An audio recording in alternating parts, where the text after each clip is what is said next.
Crystal field theory मैं यहाँ पर आपको लाइव क्लास में समझा रही हूँ। वीडियो में पहले भेज चुकी हूँ और फिर भी मैं आपको वापस समझा रही हूँ। ठीक है, कोई प्रॉब्लम हो तो मुझे पूछ सकते हो आप। यहाँ देखो, क्रिस्टल फील्ड थ्योरी जो है वो वैलेंस बॉन्ड थ्योरी से थोड़ी अलग है। वैलेंस बॉन्ड थ्योरी क्या कहती है कि मेटल और लिगेंड के बीच में क्या होते हैं, सहसंयोजक आबंध होते हैं।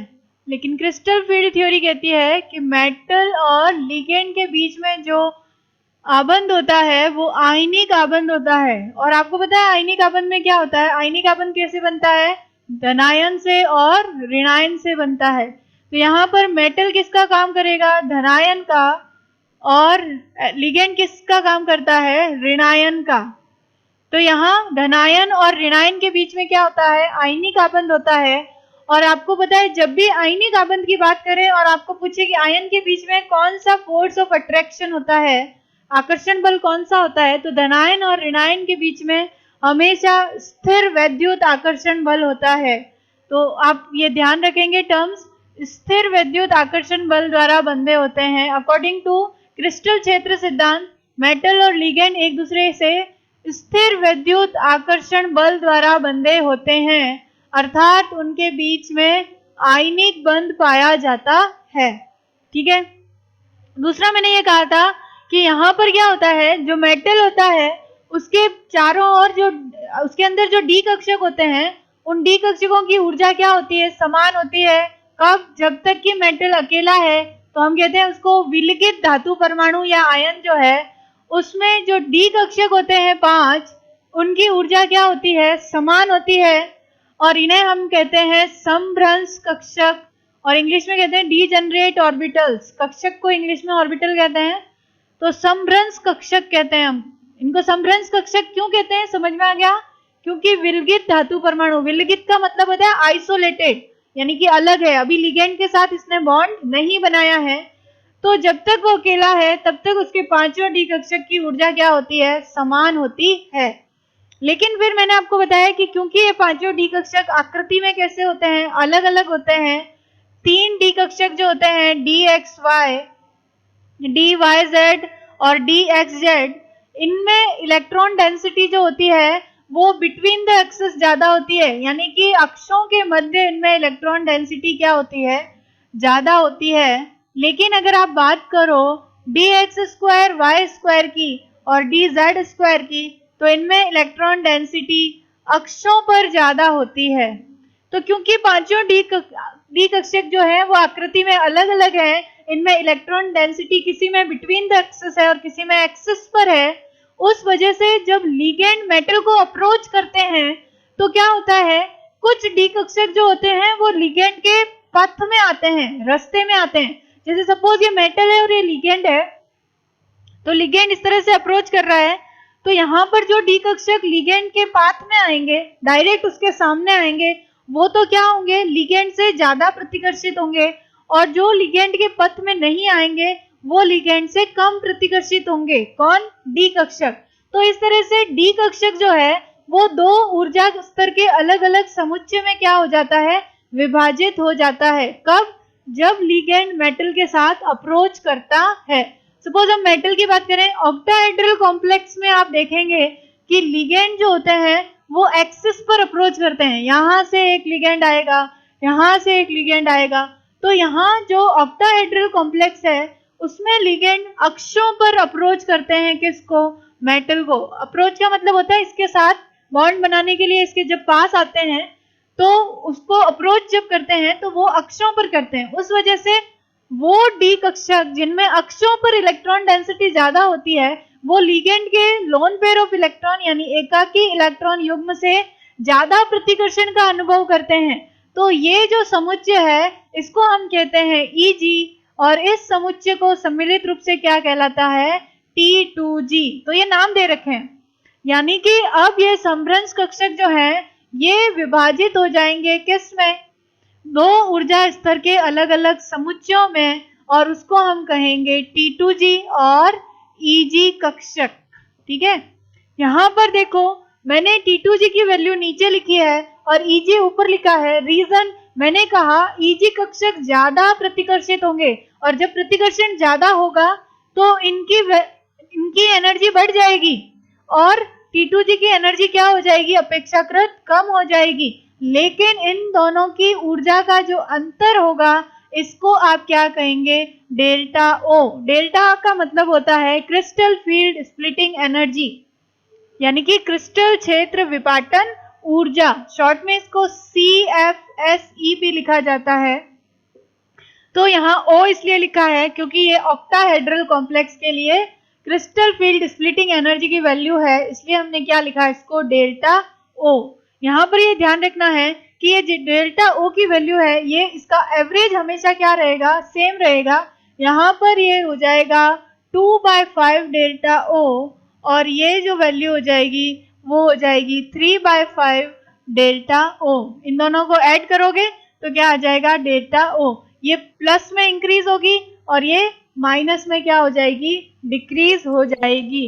तो यहाँ आपको ध्यान रखना है कि इन दोनों ऊर्जा स्तर के एनर्जी का जो अंतर होता है उसी को हम क्या कहते हैं, क्रिस्टल फील्ड स्प्लिटिंग एनर्जी। सरल भाषा में आप क्या कह सकते हैं कि T2G और Eg कक्षकों की ऊर्जा का अंतर क्या कहलाता है, क्रिस्टल फील्ड स्प्लिटिंग एनर्जी या क्रिस्टल क्षेत्र विपाटन ऊर्जा कहलाता है।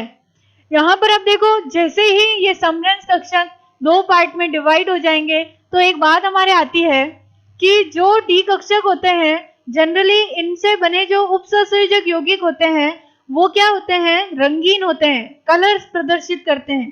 तो आपको क्वेश्चन आएगा एग्जाम में कि उपसंयोजक यौगिक जो है, ये संकुल जो है, ये रंग प्रदर्शित क्यों करते हैं। तो आप आंसर देंगे क्योंकि इनमें क्या होता है, डी कक्षकों का विपाटन हो जाता है, स्प्लिटिंग मतलब विपाटन हो जाता है। तो यहाँ पर क्या होता है कि सपोज एक कक्षक, एक इलेक्ट्रॉन जो है वो T2G में है, तो यहाँ पर क्या होगा, जैसे ही अयुग्मित इलेक्ट्रॉन होगा तो वो अयुग्मित इलेक्ट्रॉन निम्न ऊर्जा स्तर से ऊर्जा जैसे ही इस पर आप श्वेत प्रकाश डालेंगे किसी कॉम्प्लेक्स पर, तो यहाँ पर जो इलेक्ट्रॉन निम्न ऊर्जा स्तर में है वो इस ऊर्जा को अवशोषित करेगा और कहाँ चला जाएगा, उच्च ऊर्जा स्तर में।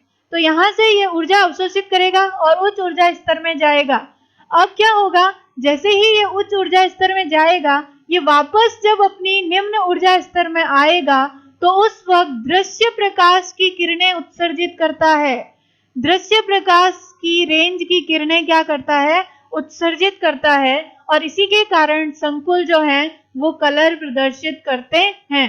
मैं आपको फिर से रीजन बता दूं कि इसका रीजन जो है संकुलों के रंग प्रदर्शित करने का वो है DT संक्रमण।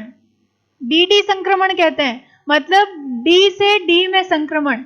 यहाँ D से D में संक्रमण क्यों पॉसिबल हुआ, क्योंकि यहाँ लिगेंड की प्रेजेंस में मेटल के D कक्षकों का क्या हो गया, विपाटन हो गया।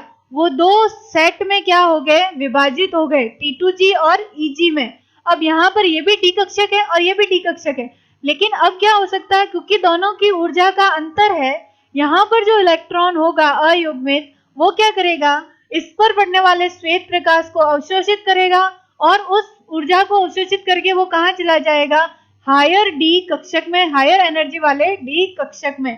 तो यहाँ डी से डी में संक्रमण हुआ, इसलिए इसको क्या कहते हैं, DD संक्रमण।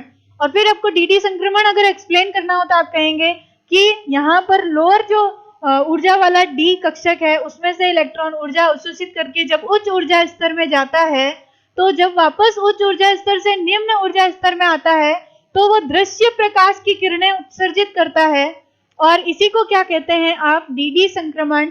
और इसी वजह से संकुल जो है वो रंग प्रदर्शित करते हैं। तो ये है रंग प्रदर्शित करने का कारण। आप जैसे ही इसका किसी का भी क्रिस्टल फील्ड डायग्राम बनाएंगे और उसमें आप देखेंगे कि इसमें अयुग्मित इलेक्ट्रॉन है, तो एक तो जिनमें अयुग्मित इलेक्ट्रॉन होते हैं वो अनुचुंबकीय होते हैं, और दूसरा जिनमें भी अयुग्मित इलेक्ट्रॉन होंगे वो रंग प्रदर्शित करेंगे, यानी कि रंगीन होंगे। फिर आपके पास दिमाग में आएगा कि कलर कौन सा शो करेंगे, तो हमेशा याद रखो जिस तरंगदैर्ध्य का प्रकाश अवशोषित करते हैं उसका अपोजिट कलर जो है वो शो करते हैं। तो जैसे सपोज आपको एक कलर व्हील याद करना है, ये आपको बताएगा कि कौन सा कलर जो है वो कॉम्प्लेक्स शो करेगा। यहाँ पर इसको आप 6 पार्ट में डिवाइड कर सकते हैं इस तरह से। ये देखिए, ये मैंने 6 पार्ट में डिवाइड किया। यहाँ पर क्या होता है, आपको पता है दृश्य प्रकाश में कौन कौन से कलर होते हैं? VIBGYOR, विबग्योर, ये 7 कलर होते हैं। यहाँ मैंने 6 वाला एक व्हील बनाया है 6 कलर का। यहाँ पर देखो, आपको सबसे पहले इसमें लिखना है वॉयलेट यानी कि बैंगनी, ठीक है। उसके बाद आई नहीं लिख के आपको यहाँ लिखना है ब्लू यानी कि नीला। उसके बाद यहाँ लिखोगे आप ग्रीन। उसके बाद ये हो जाएगा येलो, ये हो जाएगा ऑरेंज और ये हो जाएगा रेड। ये व्हील आप याद कर लोगे तो आप बता पाओगे कि संकुल जो है वो कौन सा कलर शो करेगा। देखो, सपोज उसने रेड कलर एब्जॉर्ब किया, अवशोषित कलर कौन सा हुआ? लाल। अगर कोई कॉम्प्लेक्स जो संकुल यौगिक है वो लाल रंग की तरंगदैर्ध्य को अवशोषित कर रहा है तो वो इसका पूरक रंग कौन सा प्रदर्शित करेगा? ग्रीन प्रदर्शित करेगा। वो अपीयर कैसा होगा? हरे कलर का प्रदर्शित होगा। तो अब आपको समझ में आ गया होगा कि जिस रंग की तरंगदैर्ध्य अवशोषित करते हैं उसका पूरक रंग प्रदर्शित होगा, यानी कि संकुल का वो कलर होगा जो इसका सप्लीमेंट्री यानी कि पूरक रंग है। यहाँ पर आप इस व्हील से कलर बता सकते हैं। अगर रेड अवशोषित करेगा तो ग्रीन शो करेगा। याद रखो, अगर ब्लू अवशोषित कर लिया उसने कलर तो रेड ऑरेंज का आप लिख सकते हैं। जैसे रेड ऑरेंज का कलर मिड का आ जाएगा तो पर्पल भी आ सकता है। तो वो डिपेंड करेगा इस तरफ की है या इस तरफ की। यहाँ आपको याद होगा कि रेड कलर की तरंगदैर्ध्य सबसे ज्यादा होती है और वो होती है 700 नैनोमीटर। वॉयलेट की होती है 400 नैनोमीटर। 700 और 750 नैनोमीटर रेंज होती है। आपको पता होगा ये 400 नैनोमीटर टू 750 नैनोमीटर की रेंज होती है दृश्य स्पेक्ट्रम की, ठीक है। तो यहाँ पर आपको याद रखना है कि ये पूरक रंग प्रदर्शित करता है। वॉयलेट एब्जॉर्ब करेगा, येलो प्रदर्शित करेगा, ग्रीन एब्जॉर्ब किया तो रेड प्रदर्शित करेगा। इस तरह से अपना पूरक रंग प्रदर्शित करते हैं। तो ये है कि संकुल किस तरह से, कौन से संकुल जो है वो रंग प्रदर्शित करेंगे जिनमें कि अयुग्मित इलेक्ट्रॉन होंगे। अब मैं आपको एक एग्जांपल बताती हूँ, आपको क्रिस्टल क्षेत्र सिद्धांत जो है इससे रिलेटेड क्वेश्चन कैसे बताने हैं, कैसे सॉल्व करने हैं। तो यहाँ में एक एग्जांपल है आपके पास, मेरे पास आपके लिए। देखिए, एक एग्जांपल है आपके पास FeH2O होल 6 और आपके पास है 2 पॉजिटिव, ठीक है। आपके पास ये कॉम्प्लेक्स है। आपको पूछें कि क्रिस्टल फील्ड थ्योरी के बेसिस पर आप बताइए कि इसमें नंबर ऑफ अनपेयर्ड इलेक्ट्रॉन यानी कि अयुग्मित इलेक्ट्रॉनों की संख्या कितनी है। आपको पूछेंगे इसमें अयुग्मित इलेक्ट्रॉनों की संख्या बताइए, इसकी चुंबकीय प्रवृत्ति बता दीजिए कि ये मैग्नेटिज्म प्रदर्शित करेगा कि नहीं, और ये कलर शो करेगा या नहीं करेगा। ये सब चीजें पूछ सकते हैं। और एक और चीज पूछ सकते हैं, वो है म्यू यानी कि चुंबकीय आघूर्ण। म्यू मतलब क्या होता है? चुंबकीय आघूर्ण। तो यहां देखिए, म्यू का फॉर्मूला होता है √n+2। याद रख लीजिए, म्यू इज इक्वल टू होता है √n+2। यहां पर n जो है वो है अयुग्मित इलेक्ट्रॉनों की संख्या। n का मतलब क्या है? अयुग्मित इलेक्ट्रॉनों की संख्या। और चुंबकीय आघूर्ण का जो मात्रक होता है वो होता है बोर मैग्नेटॉन। क्या होता है? Bore magneton. देखो, मैं इसको बताती हूँ। सबसे पहले देखो, क्योंकि H2O पे तो 0 होता है चार्ज, इसका मतलब ये +2 चार्ज किसका है? Fe का है। तो यहां आपके पास Fe का ऑक्सीडेशन नंबर आ गया, Fe+2। इसका इलेक्ट्रॉनिक कॉन्फ़िगरेशन लिखोगे तो ऑर्गन 18 3d6 आ जाएगा, क्योंकि 4s के 2 इलेक्ट्रॉन बाहर निकाल दिए, ठीक है। अब आप d6 के अकॉर्डिंग यहाँ पर स्ट्रक्चर क्रिस्टल फील्ड में आप इसकी स्प्लिटिंग बताएंगे तो ये हो गया 3d और इसमें इलेक्ट्रॉन है 1 2 3 4 5 6। ये डिजेनरेट ऑर्बिटल है, समरंस, जिनके पांचों की एनर्जी क्या है? सेम। लेकिन जैसे ही ये लिगेंड के साथ इंटरेक्शन करना स्टार्ट होगा वैसे ही इसकी ऊर्जा क्या हो जाएगी? बढ़ जाएगी। और यहाँ पर ऊर्जा हमने बढ़ा दी। उसके बाद इसका होगा विपाटन 2 भागों में। अष्टफलकीय में याद रखो हमेशा T2G आपको नीचे लिखने हैं और यहाँ पर आपको T2G में 3 होते हैं, DXY, DYZ और DXZ। ये 3 कक्षक होते हैं। अगर हम Eg की बात करें तो इसमें आपको पता है दो कक्षक होते हैं, dx2y² और dz², ठीक है। अब आप देखिए आपको 6 इलेक्ट्रॉन फिल करना है, तो सबसे पहले चीज आपको क्या देखनी है कि लिगेंड कैसा है।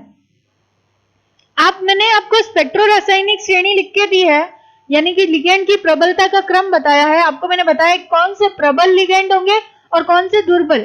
आपको सारे याद करने की जरूरत नहीं है, आप सिर्फ प्रबल याद कर लो, ऑटोमेटिकली बाकी सब बचे हुए क्या है, दुर्बल है। तो प्रबल में जनरली जो है ना, आप देखो प्रबल में हमेशा क्या आता है, एक NH3 आ जाता है, कार्बोनिल आ जाता है, देन इथाइलिन डायमीन आ जाता है, नाइट्राइट आ जाएगा, पिरिडीन आ जाएगा। ये सब क्या होते हैं, प्रबल लिगेंड होते हैं। साइनाइड ये प्रबल लिगेंड है, आप बस इनको याद कर लो। इसके अलावा बाकी लिगेंड कैसे होते हैं, दुर्बल होते हैं। तो यहाँ देखो आपको H2O मिला है, इसका मतलब ये कैसा है, दुर्बल लिगेंड है। और दुर्बल लिगेंड जब भी हो आप लिखेंगे H2O जो है वो एक दुर्बल क्षेत्र लिगेंड है। और जो दुर्बल क्षेत्र लिगेंड होते हैं ना, वो दुर्बल क्षेत्र क्यों होते हैं, क्योंकि वो स्प्लिटिंग ज्यादा नहीं करा पाते। इनमें डेल्टा O की वैल्यू जो होगी ना, वो कैसी होगी, कम होगी, लो या स्मॉल कह सकते हैं, कम होती है। अब डेल्टा O की वैल्यू अगर कम है, इसका मतलब क्या है कि पेयरिंग एनर्जी की वैल्यू ज्यादा है, मतलब इलेक्ट्रॉन युग्मन नहीं करेगा। तो दुर्बल क्षेत्र लिगेंड के केस में इलेक्ट्रॉन जो है वो युग्मित नहीं होते हैं। ये ध्यान रखना है। कब तक युग्मित नहीं होंगे, जब तक कि पांचों डी कक्षक में एक एक इलेक्ट्रॉन ना आ जाए। पांचों में एक एक आ गया, उसके बाद इसमें पेयरिंग स्टार्ट होती है। तो यहाँ देखो क्योंकि H2O दुर्बल लिगेंड है, इसमें पहले से पेयरिंग नहीं होगी, तो यहाँ आपको 6 इलेक्ट्रॉन फिल करने हैं आफ्टर स्प्लिटिंग। तो आप क्या करेंगे, 1 2 3 4 5 और अब आप पेयरिंग स्टार्ट करेंगे 6। तब तक आप पेयरिंग नहीं करेंगे जब तक कि पांचों में एक एक इलेक्ट्रॉन ना आ जाए, उसके बाद आप पेयर अप करना स्टार्ट करेंगे। तो यहाँ मैंने 6 इलेक्ट्रॉन इस तरह से फिल कर दिए।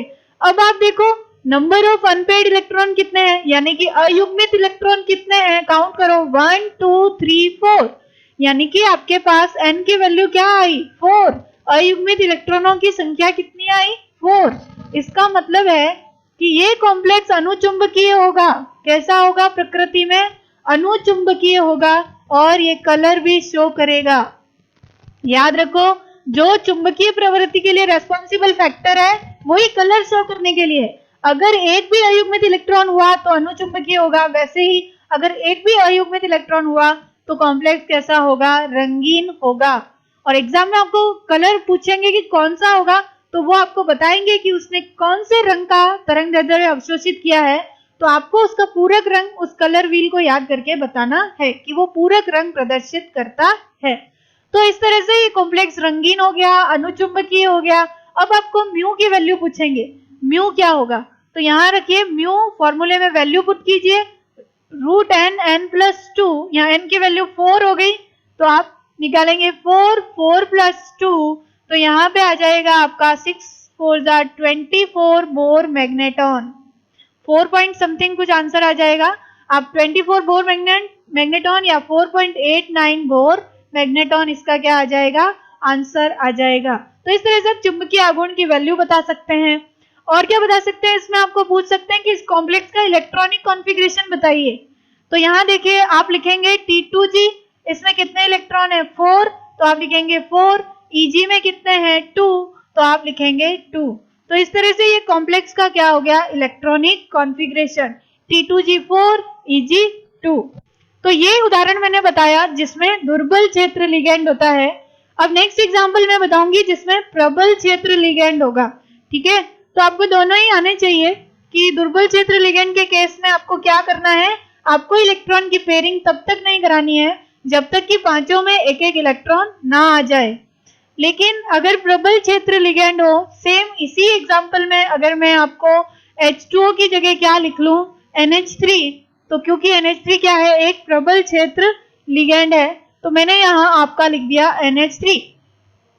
अब यहाँ पर आप सबसे पहले लिगेंड देखेंगे कि NH3 जो है एक प्रबल क्षेत्र लिगेंड है, और जब भी प्रबल क्षेत्र लिगेंड होगा तो पेयरिंग हो जाएगी। प्रबल क्षेत्र लिगेंड पेयरिंग करा देते हैं, युग्मन हो जाएगा। इलेक्ट्रॉनों का क्या हो जाएगा? इलेक्ट्रॉनों का युग्मन हो जाएगा। प्रबल क्षेत्र लिगैंड के केस में इलेक्ट्रॉनों का क्या हो जाएगा? युग्मन हो जाएगा। तो यहाँ पर सिर्फ इतना सा डिफरेंस है। आपको पता है इसमें भी Fe क्या है? 2+ है, तो यहाँ पर इलेक्ट्रॉनिक कॉन्फ़िगरेशन क्या हो जाएगा? Organ 18 3d6 same. यहाँ पर देखिए आप फिल करेंगे इस तरह से, मैं शॉर्ट में बता रही हूँ आपको। जब आप इसकी स्प्लिटिंग करेंगे तो स्प्लिटिंग थोड़ी ज्यादा होगी। डेल्टा O की वैल्यू क्या होती है? प्रबल क्षेत्र लिगैंड के केस में ज्यादा होती है। तो ये हो गया आपका T2G, ये हो गया आपका EG। यहाँ देखिए आप, अब अगर आप इलेक्ट्रॉन फिल करेंगे यहाँ पर, तो यहाँ D इलेक्ट्रॉन में से कैसे फिल करेंगे? 1 2 3 4 5 6, क्योंकि अभी अभी मैंने लिखा है यहाँ पेयरिंग हो जाती है। तो अगर यहाँ पेयरिंग हो जाती है तो आप 6 इलेक्ट्रॉन T2G में पहले लोअर एनर्जी ऑर्बिटल में इलेक्ट्रॉन फिल होंगे। जब तक वो पूरा फिल नहीं होगा आप ऊपर इलेक्ट्रॉन नहीं ले जा सकते हैं। तो यहाँ आप इलेक्ट्रॉन इस तरह से फिल करेंगे। जब आप प्रबल क्षेत्र लिगैंड की बात करेंगे, यहाँ तब तक 6 इलेक्ट्रॉन नहीं हो जाएंगे पूरे, तब तक आप यहाँ 7वां इलेक्ट्रॉन जाएगा, उससे पहले इलेक्ट्रॉन नहीं जाएगा। तो ये ध्यान रखना है, क्योंकि यहाँ डेल्टा O की वैल्यू बहुत ज्यादा है, तो इलेक्ट्रॉन जंप करके उधर जाने की बजाय यहीं पे पेयर अप हो जाते हैं पहले, क्योंकि डेल्टा O की वैल्यू ज्यादा है तो पेयरिंग एनर्जी कम है, तो पेयरिंग आसानी से हो जाती है। ये याद रखना है, ठीक है। अब यहाँ इलेक्ट्रॉनिक कॉन्फ़िगरेशन लिखेंगे तो क्या आएगा? T2G6 EG0, EG में कोई इलेक्ट्रॉन नहीं है, ठीक है। तो ये इसका क्या हो गया? Electronic configuration. दूसरा आपको चुंबकीय प्रवृत्ति पूछेंगे, तो यहाँ कोई अयुग्मित इलेक्ट्रॉन नहीं है, मतलब कि ये कैसा है? प्रतिचुंबकीय है। ये कॉम्प्लेक्स कैसा है? प्रतिचुंबकीय, और साथ में इसमें कोई भी अयुग्मित इलेक्ट्रॉन नहीं है, इसलिए ये रंगहीन होगा। ये कैसा होगा? कॉम्प्लेक्स रंगहीन होगा, ये कलर शो नहीं करेगा, क्योंकि इसमें डी संक्रमण पॉसिबल नहीं है। अगर इलेक्ट्रॉन अकेला होता तो वो एनर्जी एब्जॉर्ब करके हायर एनर्जी स्टेट में जा पाता, लेकिन यहाँ अयुग्मित इलेक्ट्रॉन है ही नहीं, तो यहाँ डी संक्रमण नहीं होगा, तो ये कलर शो नहीं करेगा, यानी कि ये रंगहीन होगा, ठीक है। और क्या पूछ सकते हैं आपको? ये लो स्पिन कॉम्प्लेक्स बनाएगा। याद रखो हमेशा, प्रबल क्षेत्र लिगैंड, यहाँ 2 डी खाली पड़े हैं, तो ये डी यूज हो जाएंगे। इसका मतलब बाहर वाले डी यूज नहीं होंगे, 3D यूज होंगे। उसके बाद क्या होता है? 4s और फिर 4p, तो 4s के अंदर वाले डी यूज हो रहे हैं, इसका मतलब ये क्या है? निम्न चक्रण संकुल बनाएगा। ये संकुल कैसा है? निम्न चक्रण संकुल है, क्योंकि यहाँ पे डी खाली पड़ा है। इससे पहले वाले केस में इधर भी 2 इलेक्ट्रॉन आ गए थे, तो वो हाई स्पिन कॉम्प्लेक्स बनाएगा, यानी कि उच्च चक्रण संकुल बनाता है। तो इस तरह से आप क्रिस्टल फील्ड थ्योरी से रिलेटेड क्वेश्चन के आंसर दे सकते हैं। अब इलेक्ट्रॉनिक, यहाँ पर म्यू की वैल्यू क्या हो जाएगी? 0, क्योंकि यहाँ अयुग्मित इलेक्ट्रॉनों की संख्या क्या है? 0 है, तो म्यू 0 हो जाएगा इस केस में, ठीक है। तो ये है आज का। अब मुझे